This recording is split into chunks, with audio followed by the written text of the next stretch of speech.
In other words, will you also be presenting any other witness to prove this threat or this Operation Romanov?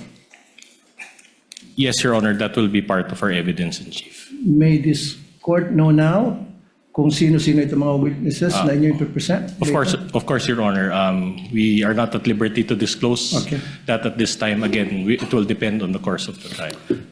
When you delivered a manifestation in reply to the prosecution's statement regarding the fourth article of impeachment, you said, and I quote, "The truth of the matter is this: she and her family were threatened, and while her response was unconventional, it was justified. What triggered her response was a question about Operation Romanov, which is the plot to eliminate VP Sara and her family." End of quote. Now, Attorney Binluan, this Operation Romanov that you mentioned, are you referring to the Operation Romanov mentioned by the blogger Princess Maui during the online press conference of VP Sara? Yes, Your Honor. Okay. So the question was raised during the press con by this Princess Maui, but I did not see her name sa list of defense witnesses in the pretrial order. So will you be presenting her as your witness? Your Honor, at this point, it will depend on what will be established by the prosecution. The defense reserve its right to call or not call any witness depending on the course of the trial. Oh, I see. Okay. So, in other words, will you also be presenting any other witness to prove this threat or this Operation Romanov? Yes, Your Honor, that will be part of our evidence in chief. May this court know now kung sino-sino itong mga witnesses na inyo ipe-present? Of course, Your Honor. We are not at liberty to disclose that at this time. Again, it will depend on the course of the trial.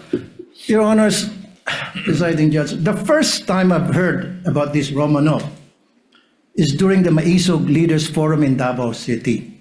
That was on January 28, 2024. Correct me if I'm wrong. It was mentioned by Mayor Baste Duterte. At that time, hindi ko alam anong ibig sabihin ng Romanov at sino mga ito. In fact, ginugil ko yan. Sino itong family Romanov? So napag-alaman ko, apparently, they were the ruling family in Russia that was murdered by the Bolsheviks in the night of July 16, 1918. Malapit-lapit na sa anniversary, 108th anniversary. Kasi ano ba tayo ngayon, July 13. Anyway, may relasyon ba ito sa binanggit ni Baste sa sinabi ni Princess Maui at yung binanggit mo? Magkakarelasyon ba yung tatlo? Your Honor, I have no personal knowledge of what Mayor Baste said, so I cannot comment on that, Your Honor. So hindi mo napanood yun? Hindi... No, Your Honor. Okay. And last question. What did you mean when you said that BP Sara's response was unconventional? Your Honor, it was a description, Your Honor, of the statements that she made during that press call. Kaya nga, why do you consider it, why is it unconventional?